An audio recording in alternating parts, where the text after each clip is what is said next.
Grace വിവാഹിതയാകാൻ പോവുകയാണ്.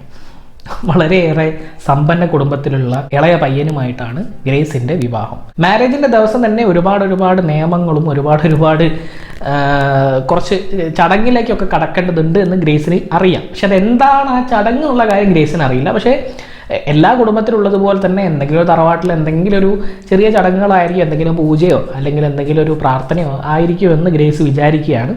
അത് നമ്മുടെ നവവരൻ ഗ്രേസിനോട് പറയുന്നുണ്ട്, ആർ യു ഷുവർ, നീ വരാൻ റെഡിയാണോ, ആണെങ്കിൽ മാത്രം വന്നാൽ മതി കേട്ടോ എന്നൊക്കെ പറയുന്നുണ്ട്. അപ്പോൾ ഗ്രേസ് ഒരു സിമ്പിൾ കാര്യമല്ലേ, നമുക്കത് വരാം എന്നുള്ള കാര്യങ്ങളൊക്കെ പറയുന്നു. അവർ തമ്മിൽ വിവാഹിതരാകുന്നു. വിവാഹ ദിവസം ഫസ്റ്റ് നൈറ്റിൽ എന്താ സംഭവിക്കുക? ഫസ്റ്റ് നൈറ്റിൽ ചില കാര്യങ്ങളൊക്കെ സംഭവിക്കുന്നതിന് മുന്നേ ആയിട്ട് അമ്മായിയമ്മയും കുടുംബക്കാരും എല്ലാവരും കൂടെ ഗ്രേസിൻ്റെ ചുറ്റും ഇരുന്ന് ഗ്രേസിനോട് ഒരു കളി കളിക്കാൻ പറയുകയാണ്. എന്താണ് ആ കളി? Hide and seek.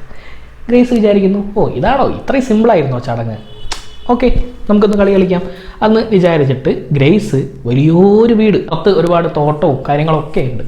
അങ്ങനെ ഈ ഒരു ബംഗ്ലാവ് ഇരിക്കുന്ന ഏരിയയിൽ എവിടെ വേണമെങ്കിലും ഗ്രേസിന് ഒളിക്കാം, നേരം പുലരുന്നവരെ ഒളിക്കാം, ആരാലും കണ്ടുപിടിക്കപ്പെടാതിരിക്കാൻ വേണ്ടിയിട്ട് ഗ്രേസ് ശ്രമിക്കണം. ഇതാണ് ഗ്രേസിന് കൊടുത്തിരിക്കുന്ന നിർദ്ദേശങ്ങൾ. ഗ്രേസ് പറയുന്നു, ഓക്കെ ശരി, സിമ്പിൾ കാര്യമല്ലേ എവിടെ നിന്നൊക്കെ വിചാരിച്ച് ഗ്രേസ് ഒരു അലമാരയുടെ ഉള്ളിലേക്ക് കയറി ഒളിച്ചിരിക്കാനായിട്ട് പോകുന്നു. പക്ഷേ ഈ കുടുംബക്കാരുടെ ചടങ്ങെന്ന് പറഞ്ഞാൽ വേറൊരു വ്യത്യസ്തമായിട്ടുള്ളൊരു ചടങ്ങായിരുന്നു.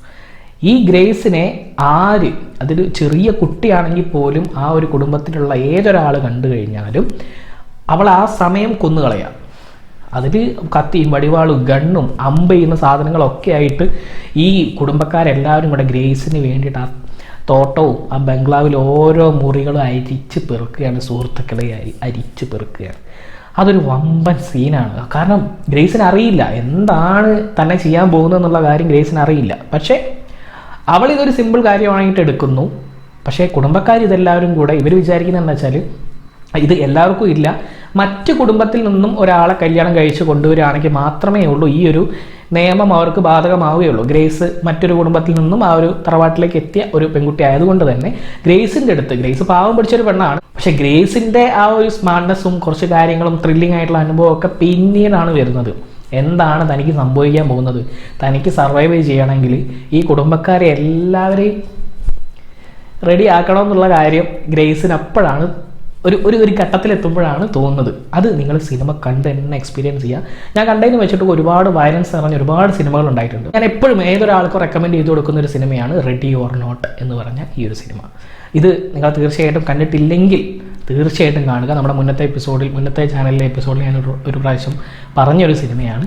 ആർക്കെങ്കിലും വിട്ടുപോയിട്ടുണ്ടെങ്കിൽ, ആരെങ്കിലും കാണാത്തതുണ്ടെങ്കിൽ തീർച്ചയായിട്ടും വിട്ടുപോകാതെ കാണുക. മറ്റുള്ള നിങ്ങളുടെ സുഹൃത്തുക്കൾക്കും റെക്കമെൻഡ് ചെയ്ത് കൊടുക്കാൻ പറ്റുന്ന ഒരു വയലൻസ് ഓറിയൻറ്റഡ് ആയിട്ടുള്ള ഒരു ചോരക്കടിയുള്ള ഒരു സിനിമയാണ് റെഡി ഓർ നോട്ട്. അപ്പോൾ ഇത് എന്തിനാണ് ചെയ്യുന്നതെന്ന് ചോദിച്ചു കഴിഞ്ഞാൽ ഇവരുടെ ആചാരപ്രകാരം എന്താ പറയുക, ഇതിൻ്റെ ഒരു ക്ലൈമാക്സിൽ കാണിക്കുന്നുണ്ട്. ക്ലൈമാക്സ് എനിക്ക് അത്ര ഒന്നും ഇഷ്ടപ്പെട്ടില്ല. ഇതിൻ്റെ ക്ലൈമാക്സിൽ വരുന്നത് ഇവർ കണ്ടുപിടിക്കപ്പെട്ടിട്ടില്ലെങ്കിൽ, ആ പെൺകുട്ടിയെ കണ്ടുപിടിക്കപ്പെട്ടിട്ടില്ലെങ്കിൽ ഈ കുടുംബക്കാരെല്ലാവരും കൂടി തല പൊട്ടി തെറിച്ച് മരിക്കും എന്നൊക്കെയുള്ള ഒരു വിശ്വാസമുണ്ട്.